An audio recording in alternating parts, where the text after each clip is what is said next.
Jerusalem, city between religions.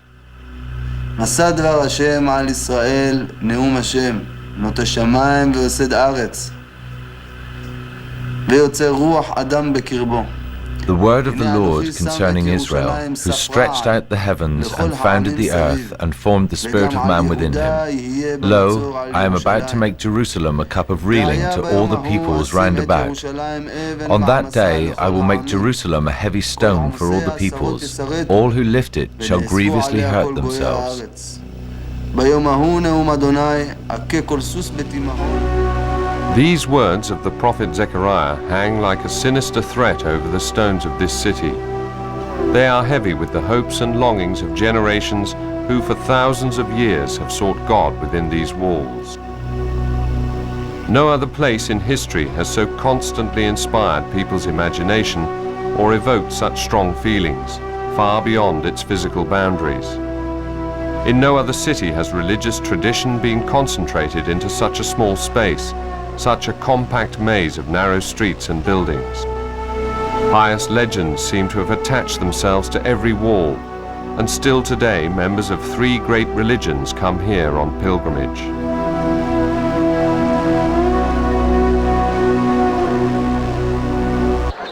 The novelist Graham Greene called Jerusalem the world's great survivor. Thousands of years of Oriental and European civilization are concentrated in this tiny area. Jews, Christians and Muslims, separated from each other by visible as well as invisible divisions, share the fate and the burden of this city.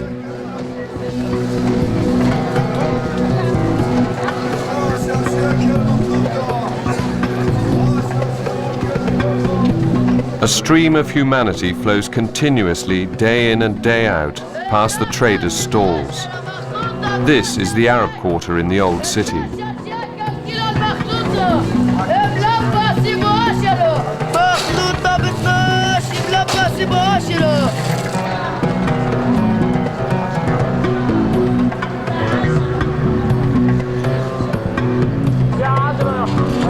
Its character hasn't changed for generations. Lively, noisy and crowded, busy and vivacious, relaxed and devout. A thoroughly Oriental city.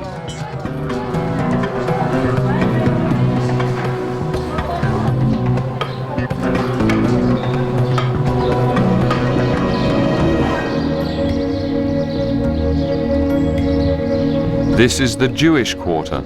Modern buildings tower above ancient foundations, visible testimony to Jewish history. The architectural mishmash of past and present documents the Jewish people's claim to a city that has been destroyed and rebuilt like no other in the world.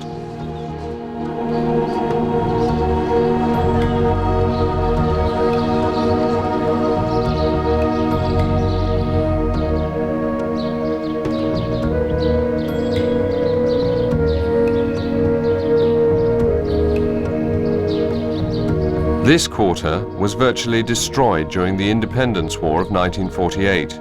The reconstructed arch of the Great Synagogue serves as a reminder of this most recent devastation.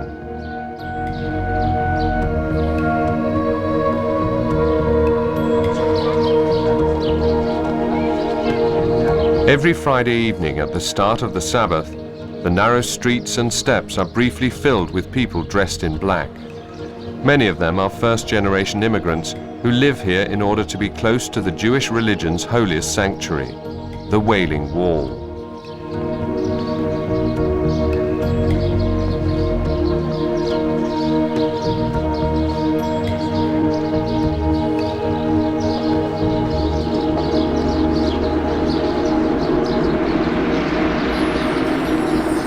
And this is Christian Jerusalem, the place where Jesus suffered and rose from the dead. In spite of the divisions within Christianity, Jerusalem remains for all Christians the holiest of sights. The pilgrims who have journeyed to this city for centuries seek the fascination of the authentic, holy places. The Way of the Cross, the Via Dolorosa. These pilgrims have come here to retrace the footsteps of the Son of God, touch the things that he might have touched. Like the splinters of his cross, which are venerated in many places, this whole city is a kind of holy relic.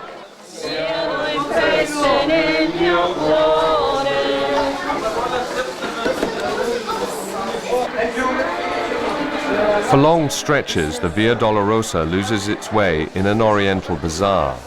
Where you find pilgrims, you also find traders. It was always that way. The shops to the right and left of the Way of the Cross offer oriental delights, exotic spices, and the kitsch that no holy site in the world can escape.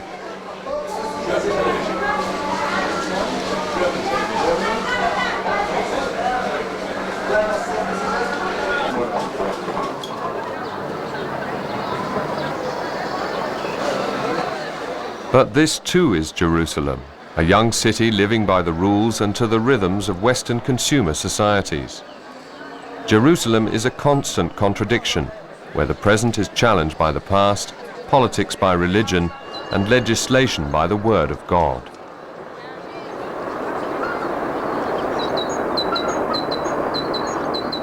It's not the location of this city that's important, not even its walls, which have been pulled down and reconstructed hundreds of times. It's the constant stream of prayers over thousands of years that makes this place so special.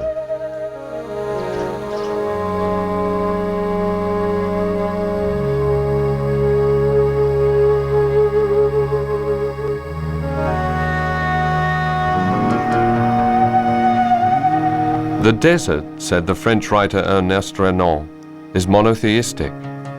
In the solitude of this landscape, which offers little that catches the eye but draws our gaze to the heavens, monotheism evolved, the belief in a God without shape, who is everywhere and nowhere, a God who dwells in the winds of the desert, in blinding sunlight, abstract and invisible.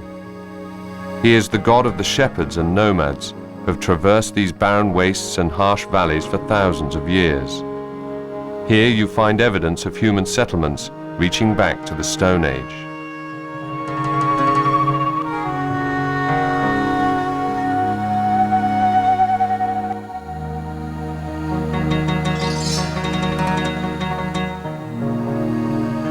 This region was inhabited long before people emerged from the darkness of history and received a name in the texts of the ancient scriptures. The Middle East was one of the cradles of civilization. Virtually all the cultures of antiquity have left their traces here, like these enigmatic faces.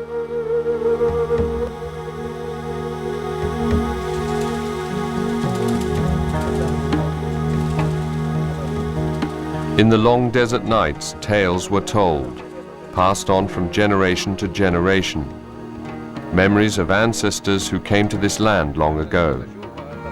These stories describe violent wars, victories and defeats, captivity and liberation. And they tell of a nation's dialogue with its God.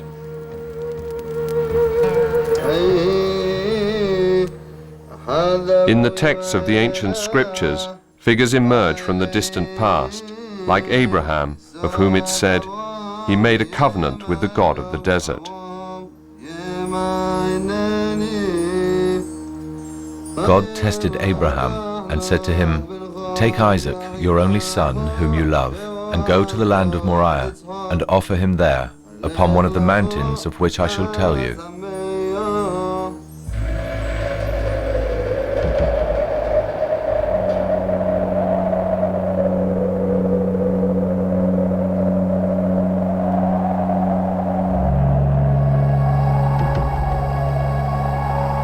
Abraham was an obedient servant of his God. He set off with his son to the place that was shown to him. But as he took up the knife to kill his son, God intervened. The angel of the Lord called to him from heaven and said, "Do not lay your hand on the boy or do anything to him, for now I know that you fear God, seeing you have not withheld your only son from me."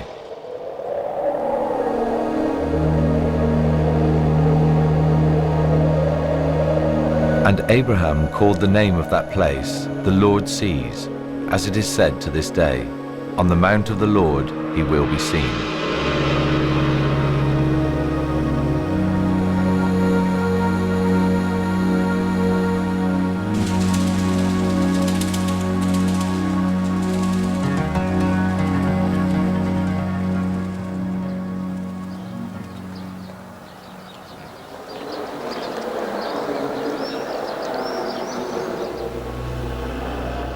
A rock steeped in memory, the legend of the place where Abraham was told to sacrifice his son.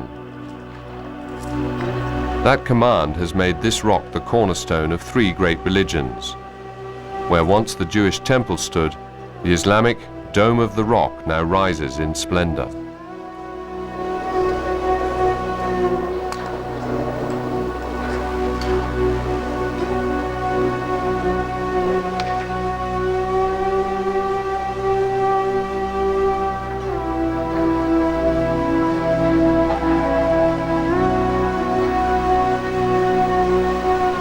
To Muslims, this building is the third holiest site in the world, after Mecca and Medina.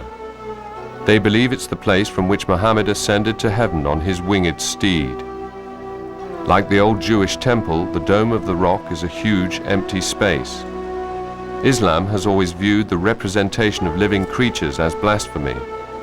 The God of the Jews and of Islam is too great and too remote to be depicted.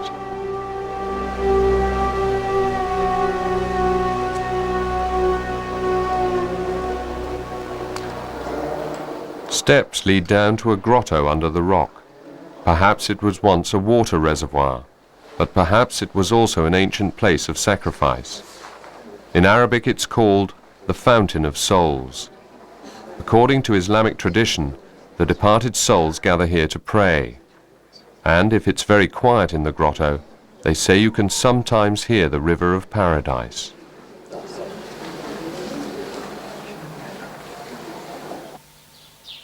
The building dates back to the 7th century and is one of the finest examples of Islamic architecture. The Arab states vie with each other to pay for the maintenance and repairs. The Golden Dome and 45,000 precious faience tiles were renewed in the 1960s. But the donations may be prompted by more than just piety. Islamic tradition believes that on the Day of Judgment, the scales for weighing the deeds of human beings will hang in the arcade on Temple Mount.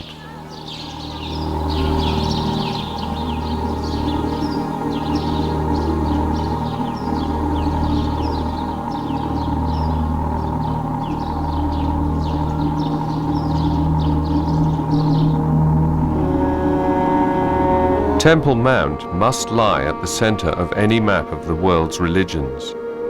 Three great faiths have their source here. In Abraham, who made an eternal covenant with Yahweh. Jews believe that this is where the Messiah will appear on the Day of Judgment.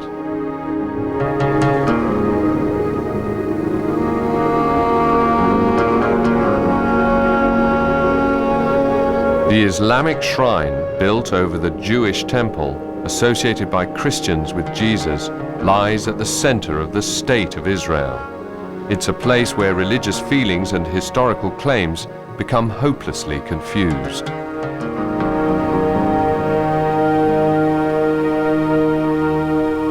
With so much religious tradition about, every stone seems vested with symbolism. The former entrance to the Jewish temple, the Golden Gate, has been bricked up. Tradition claims that the Muslim rulers of Jerusalem sealed it because Jews believe that the Messiah will enter the sanctuary through that gate on the Day of Judgment. Even the dead seem to have laid siege to the holy site. The eastern end of the old city is surrounded by cemeteries. Muslim graves nestle up against the wall of Temple Mount. The opposite hillside is covered with Jewish graves. This is where those who rise from the dead will gather at the end of time, the beginning and the end of history, separated by just a few meters from each other. Every part of this city points beyond itself to another world, and at the same time is secular and modern. Faxes received by the Israeli telephone company Bezek on the number 261-2222 are addressed to God.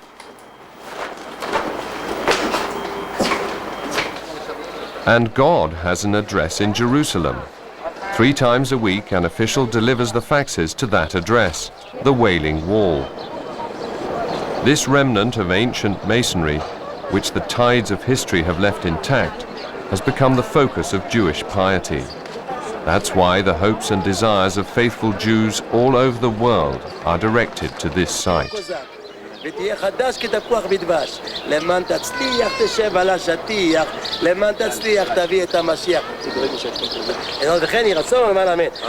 Blessed by a rabbi, the faxes are placed in a cavity in the wall.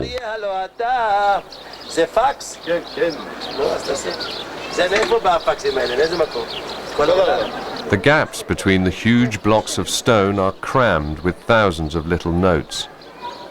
At the wall of the Herodian temple, believers are as close as they can get to the sanctuary. Temple Mount itself is considered desecrated. Pious Jews may only step foot on it again when the Messiah appears.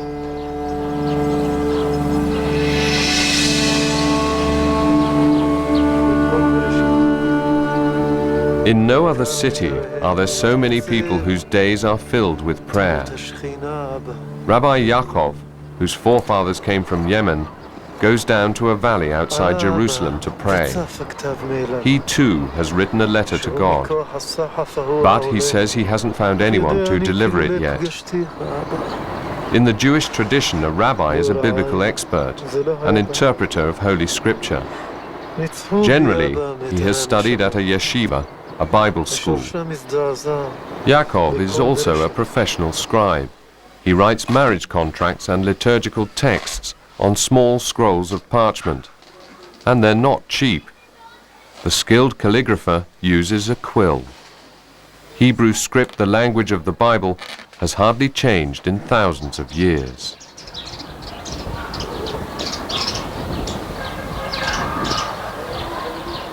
Hear, O Israel, the Lord our God is one Lord, and these words which I command you this day shall be upon your heart, and you shall teach them diligently to your children.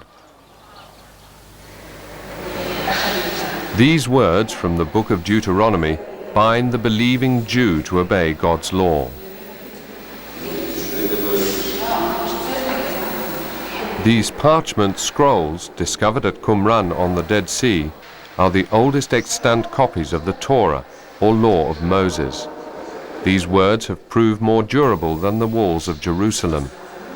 They have guaranteed the Jewish people, scattered throughout the world, an identity. They've kept the Hebrew script, the language, and the faith alive, from the Middle East to Spain, from Kiev to New York. So the shrine of the book, where the ancient texts are kept, is not so much a museum as a witness to the Jewish faith's will to survive.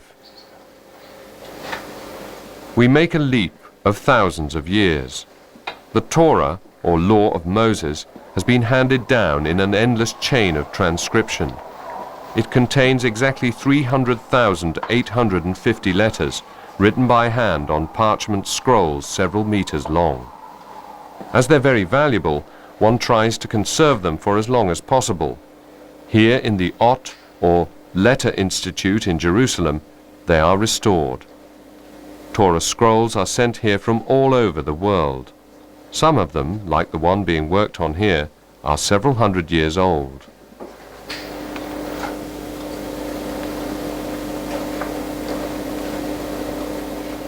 The scrolls of Qumran were written in exactly the same way, with ink on parchment. However, the modern rabbis also use computers to trace missing letters. When just a single character has been lost, the Torah has to be corrected. The containers in which the scrolls were stored also bear testimony to the perseverance of a faith that was scattered throughout the world and yet survived.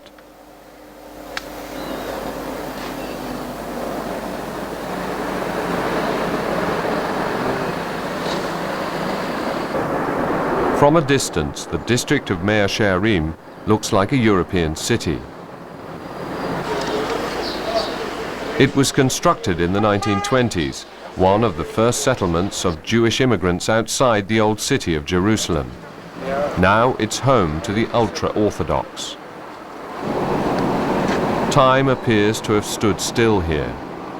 The visitor feels as if he were in a Russian or Polish shtetl, one of the Jewish ghettos of Eastern Europe that vanished long ago. Families with as many as 15 children live in these tiny houses. Modern values don't count for much here. Ultra-Orthodox Jews live in a rhythm of daily prayer and according to the letter of the law. Virtually every step is determined by the law of Moses and the interpretations of countless rabbis, which it takes a lifetime to study. The streets are closed to traffic on the Sabbath. That's a source of endless conflict with the world outside Mea Shearim.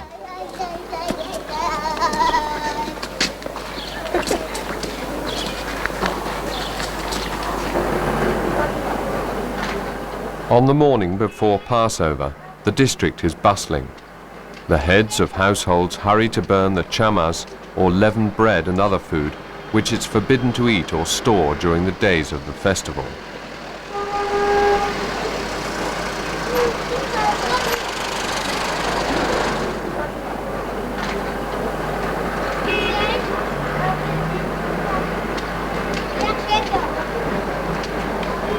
Fires are lit in every corner of Mea Shearim today, where food is burnt and a prayer hastily recited.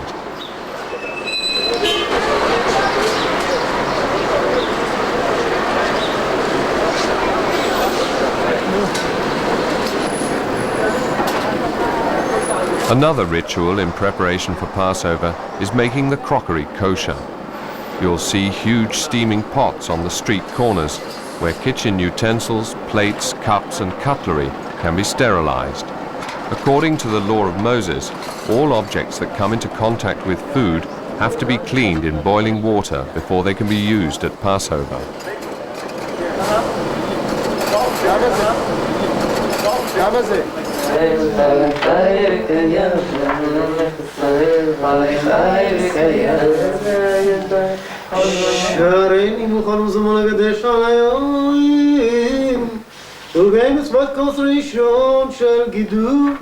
Rabbi Yaakov celebrates Passover with his family. The feast begins with the head of the household blessing the wine with a ritual prayer.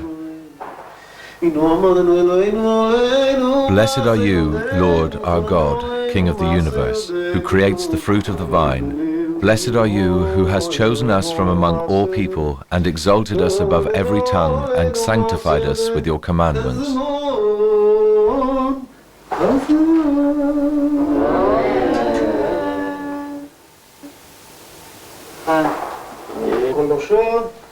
The Passover festival commemorates the exodus of the Israelites from Egypt and their journey to the Promised Land. Each of the dishes at the feast has symbolic significance.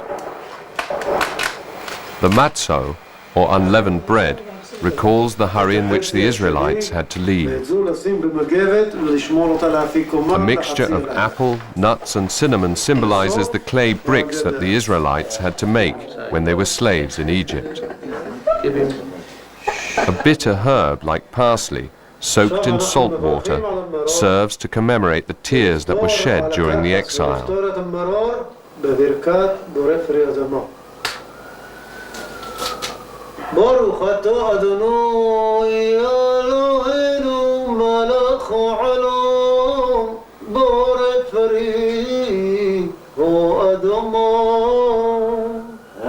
It's amazing how these religious rituals have survived the centuries unchanged.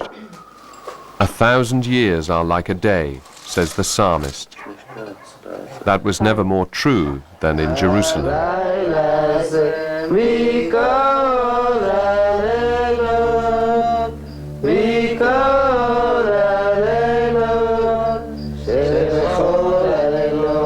Why is this night different from all other nights, they sing. And the answer? We were once slaves in Egypt, but the Lord our God led us forth from Egypt with a strong hand and outstretched arm. The Passover liturgy ends with the prayer, "Next year in Jerusalem."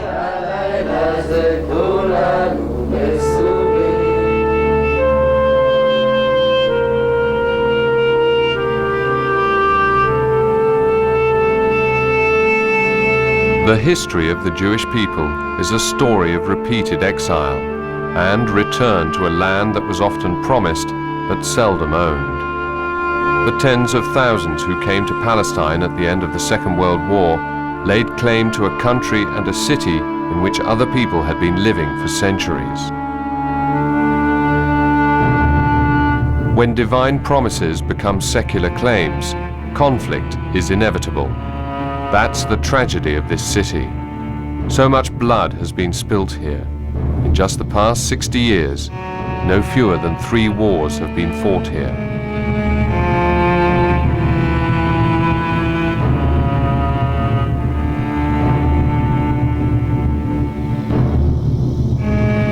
The Israelis captured the old city of Jerusalem in the 1967 Six-Day War.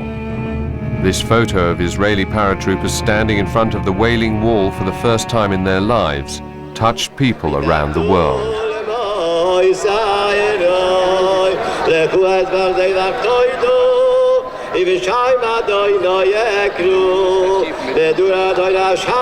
During Passover week, the Wailing Wall becomes the site of a ceremony that has its roots in the history of the Jewish people before the destruction of the temple. The priest's blessing.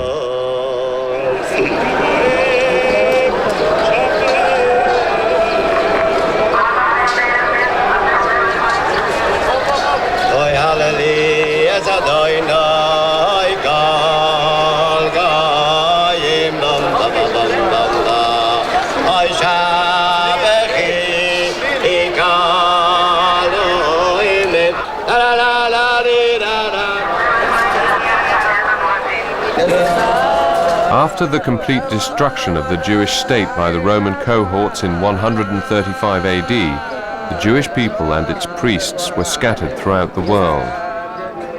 The descendants of those priests gather at the Wailing Wall during Passover to pronounce a blessing on the people of Israel.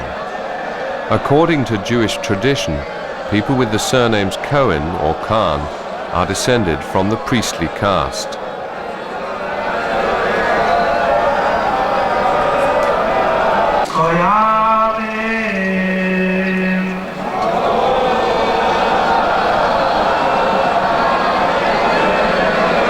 Men bearing these names still have the right to bless the people of Israel, as is written in the book of Numbers. Thus shall you speak to the children of Israel. The Lord bless you and keep you. The Lord make his face to shine upon you and be gracious unto you. The Lord lift up his countenance upon you and give you peace. This blessing, which Christians also use, was already very ancient when a young rabbi who was to change the world appeared in Jerusalem.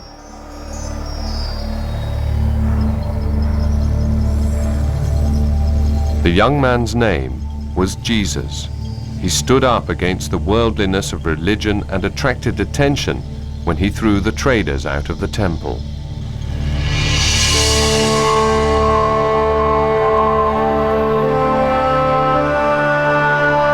The city was at its most magnificent when the man from Nazareth entered it. Jerusalem was already under the yoke of Rome. King Herod reigned as a puppet of the Roman governor, Pontius Pilate.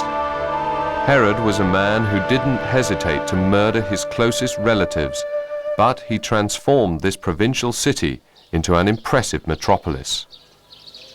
This large model in the garden of a Jerusalem hotel draws lots of visitors. It shows the city at a turning point in Judeo-Christian history.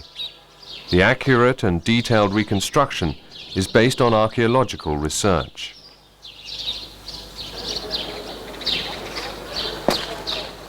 Just one man has been adding to it and taking care of it for the past 30 years, Chaim Perez. Of all the builders of Jerusalem, he's certainly the most modest.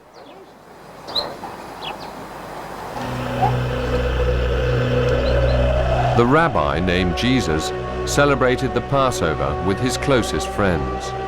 That Last Supper, which is commemorated on Temple Mount, became the most important religious ritual for Christians.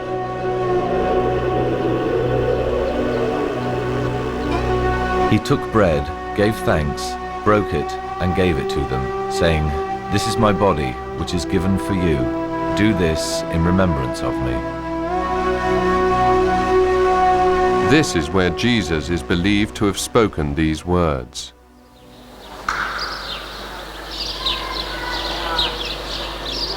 After celebrating the Passover meal, Jesus went with his disciples to the nearby Mount of Olives. The ancient trees in the Garden of Gethsemane are said to have witnessed that scene. Anguished, he dropped to the ground and prayed. He could see his approaching death. He had criticized the Jewish religious establishment too harshly. They considered him a blasphemer who should be put to death. He felt abandoned by everyone, and even his disciples disappointed him.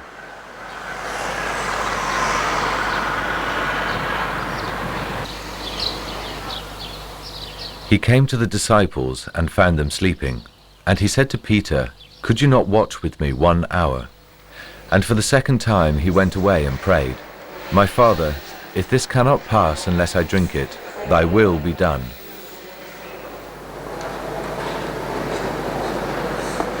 Christian tradition says Jesus spoke these words here on this rock. Soon afterwards, he was arrested and handed over to the Roman authorities, who had him crucified.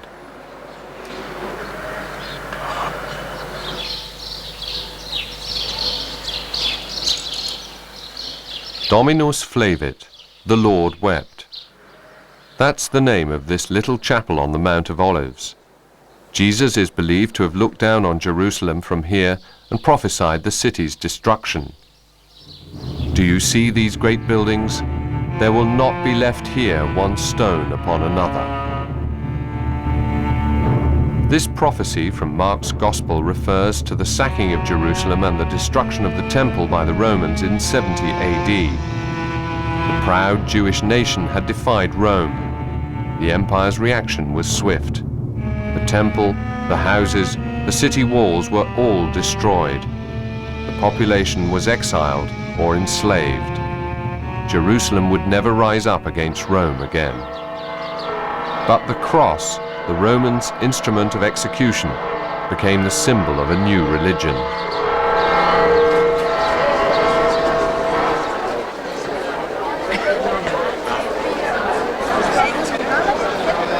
Good Friday in Jerusalem. Greek Orthodox Christians gather to pray on the Via Dolorosa, the road that leads from the courtyard where Jesus was condemned to the hill where he was crucified.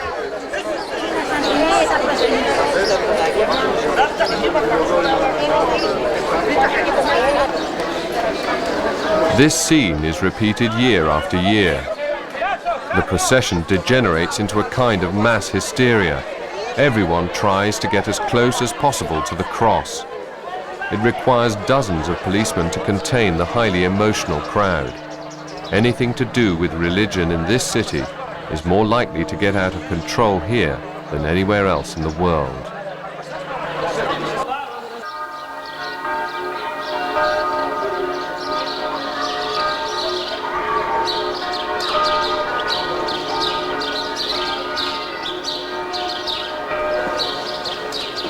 Almost every day, early in the morning, when the old city is still sleeping, you can encounter this man.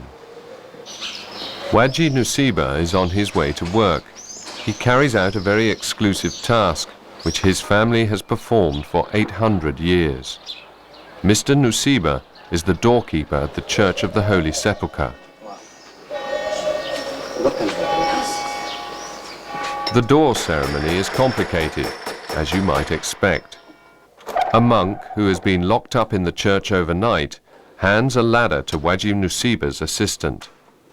The ladder is necessary to reach the old-fashioned locks. This procedure has remained unaltered for centuries.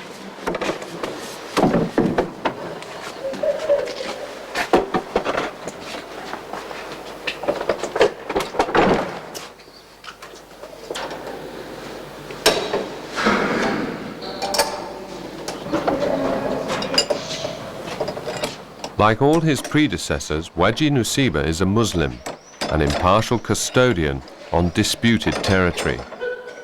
The Arab rulers of Jerusalem in the Middle Ages designated a Muslim to keep the keys to the church, so as to put an end to the wrangling between the various Christian groups which sometimes turn violent. The arrangement is still in force. The imposing door looks as if the Crusaders might have beaten with their fists upon it. It's the entrance to the holiest site in Christendom.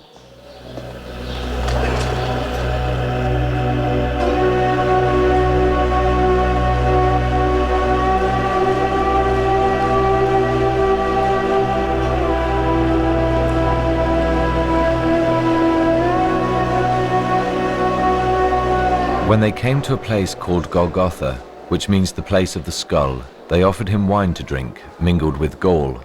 But when he tasted it, he would not drink it. And when they crucified him, they divided his garments among them by casting lots. Golgotha, the place where Jesus was crucified, is now a chapel inside the Church of the Holy Sepulchre. Over the centuries, the building grew to cover both holy sites, combining the tomb and the place of crucifixion under one roof.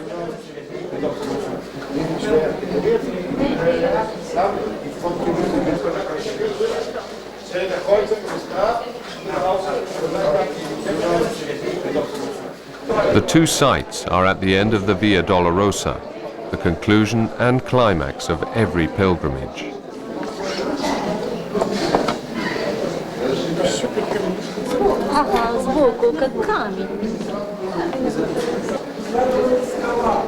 Visitors of every Christian denomination come here from all over the world. They hardly notice that the altar of the crucifixion belongs to the Greek Orthodox.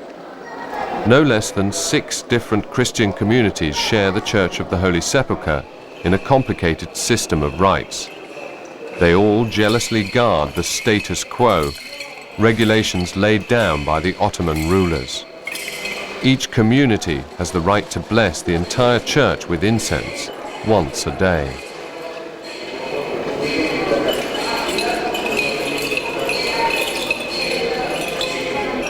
Jerusalem is a city that never forgets. Contracts signed in the early Middle Ages have the same legal status here as an agreement of purchase signed last year.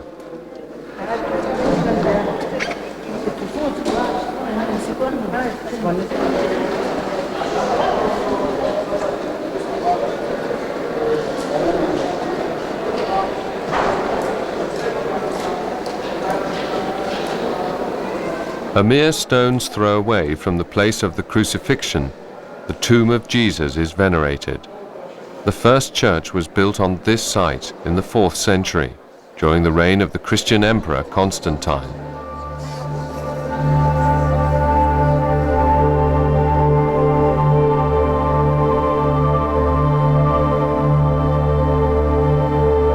The little chapel directly above the stone tomb was built in the 19th century.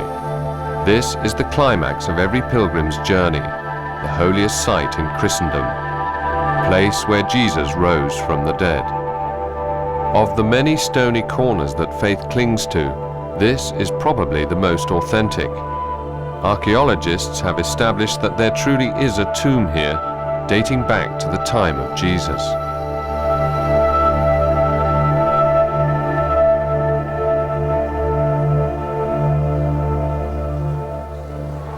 The Church of the Holy Sepulchre can only be viewed in its entirety from the air. The history of Christianity hasn't left much of a mark on the city's skyline.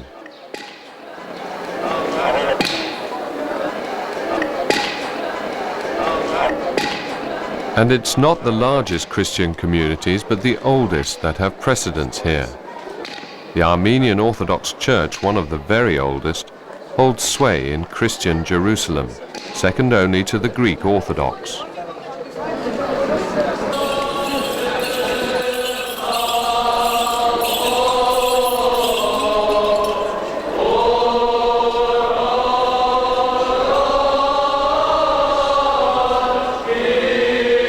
Even an observer who's not religious will be moved by the richness of this tradition. The priest's robes, the music, the same words that have been spoken here for more than 1,000 years. You feel yourself transported back to a time when the Byzantine emperors ruled over Palestine.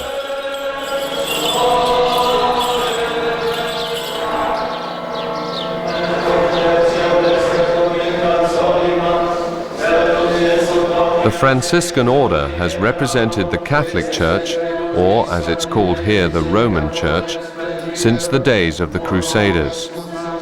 Their daily procession passes through the maze of chapels in the catacombs under the church. This building was never totally destroyed, nor was it ever completed. There was never a single building plan. Over the centuries, it has grown like a huge organism, branching out more and more. The visitor enters a labyrinth of little chapels, stairways and passages, all redolent of incense and blackened by candles.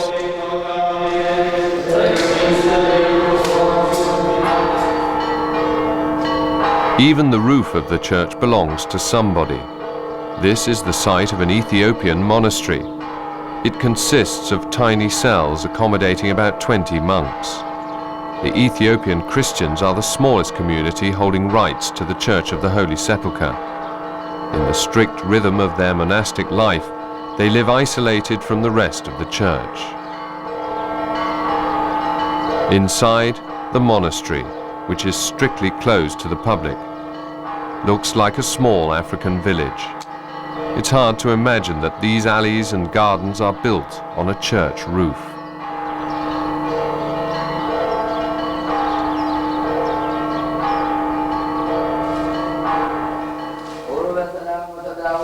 In a tiny chapel, which also serves as a living space, the Ethiopians hold their religious services.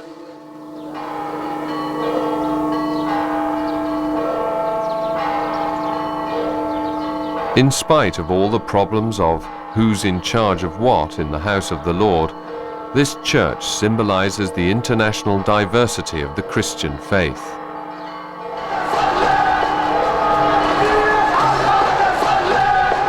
The Greek Orthodox Easter liturgy.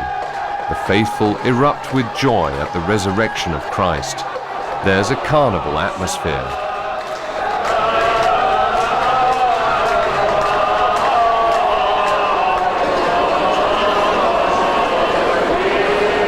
This ceremony dates back to the early Middle Ages. The head of the Armenian Church and other dignitaries seal the entrance to the sacred tomb.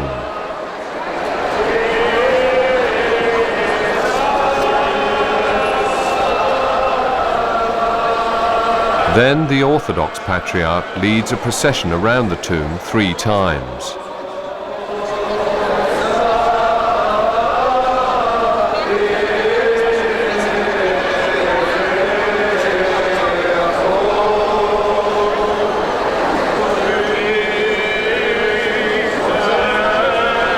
The excitement grows.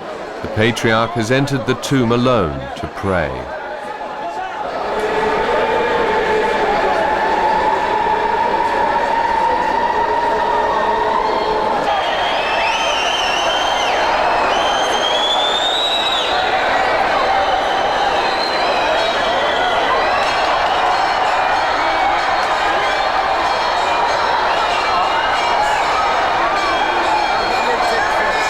Finally, the climax is reached. The crowd cheers as the Patriarch reappears with the sacred fire. Pious tradition maintains that the fire is lit by divine intervention. In reality, the Patriarch lights it from a candle inside the tomb.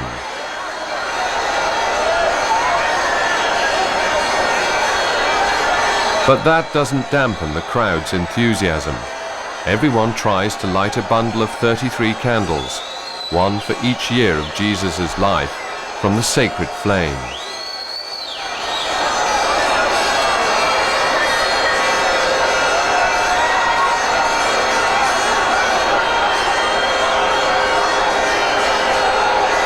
The fire symbolizes the risen Christ at the very heart of the Christian faith.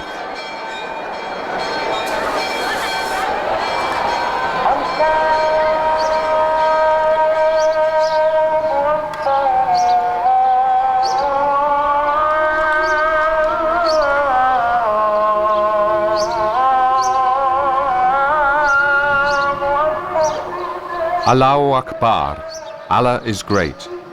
This cry of the Prophet Muhammad, the founder of Islam, rang out for the first time more than 1300 years ago in distant Mecca. Within a generation of Muhammad's death, the new religion had spread across the entire Middle East and North Africa. For 1200 years, Jerusalem was ruled under the symbol of the crescent. The old city still has an oriental character. From the 16th century, Jerusalem was part of the Ottoman Empire, which was only defeated by the European powers in the First World War.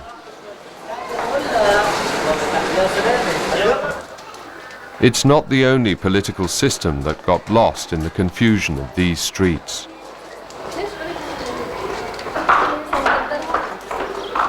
The Arab population of Jerusalem hasn't been able to determine its own destiny for hundreds of years. The Turks were followed by the British and then the State of Israel. This small Middle Eastern city, which seems so sleepy on a hot afternoon, has become a focus of international concern. The city of David and of Jesus, which the Muezzin calls to prayer, struggles under the burden of three religions.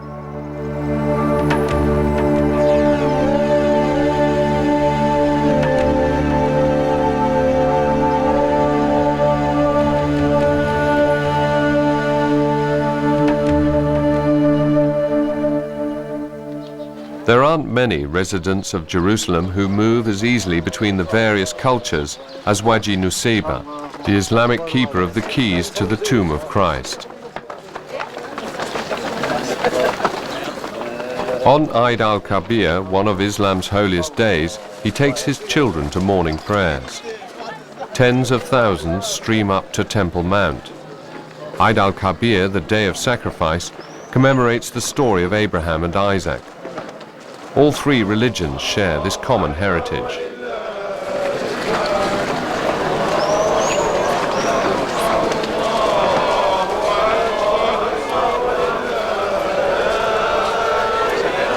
Muhammad was well aware of his religious roots.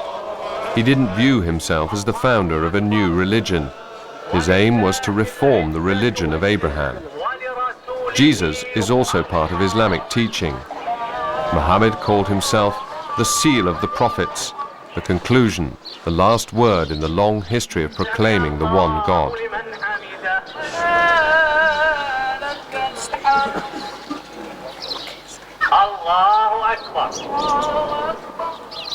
A prayer in Mecca is worth 10,000 elsewhere. A prayer in Medina is worth 1,000, and a prayer in Jerusalem is worth 500. This bit of pious arithmetic reflects Jerusalem's status as the third holiest city in Islam.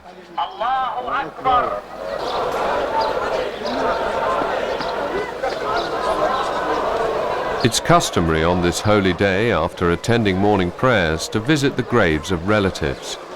The cemetery runs along the eastern wall of the old city. Palm branches, an ancient symbol of life, are placed on the graves. Waji Nusiba prays for his departed relatives.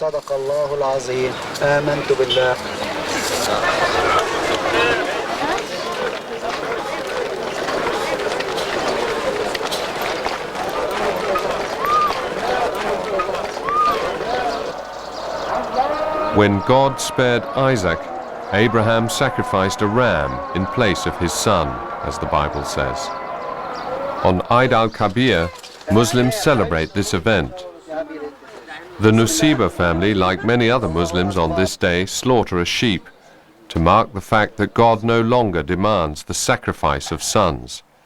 But it's a message that people still seem not to have understood.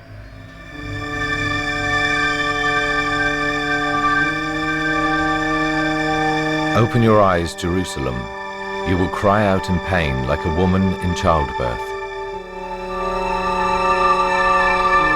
Again and again, the curse that the Lord pronounced through Jeremiah has scourged this city. In 1095, it was the Crusaders from Europe who set about fulfilling the grim prophecy.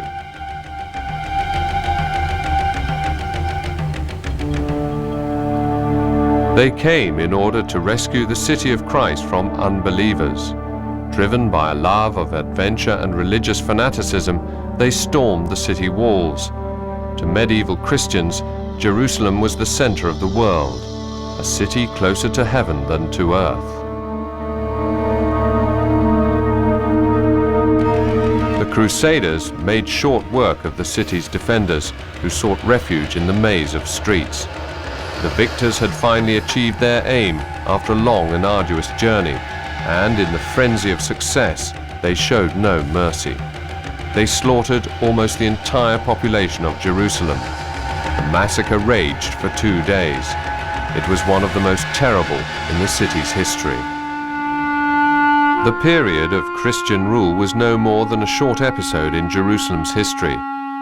Little remains apart from these crosses carved into the walls of the Church of the Holy Sepulchre. But the killing of hundreds of Jews in German cities at the start of the Crusades marked the beginning of a hostile relationship between the two religions. The seed of hate had been sown, and there was no stopping its growth, right up to the horrors of the 20th century. The names of German and Polish towns at the Holocaust Memorial Yad Vashem represent the suffering and death of millions of European Jews.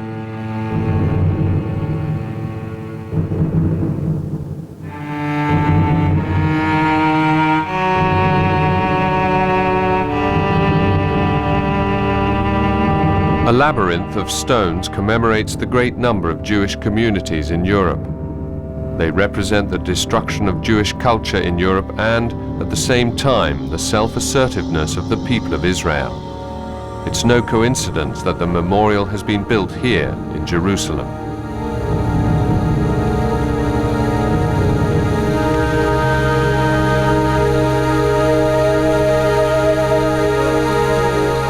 An Englishman once wrote, "Jerusalem is the only city in the world where the dead rule over the living." The task of demolishing the slag heap of evil memories has defeated every statesman so far. Bombs continue to explode in the city of peace. Young Muslims carry out suicide missions. Israelis shoot at Palestinians.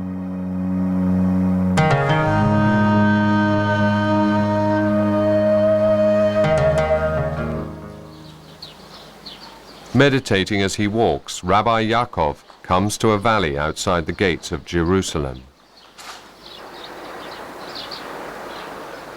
These are the remains of houses abandoned during the 1967 Six-Day War. They stood in the no-man's land between the enemy's lines, and they've been left to fall into ruins.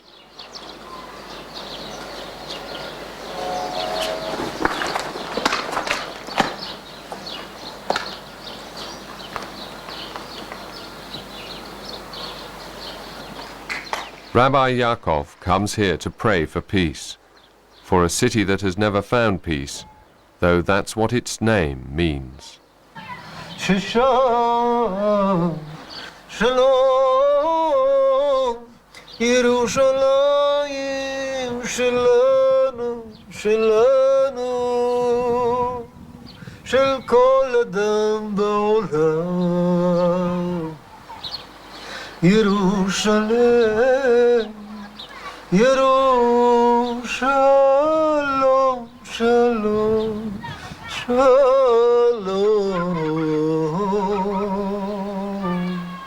Shalom.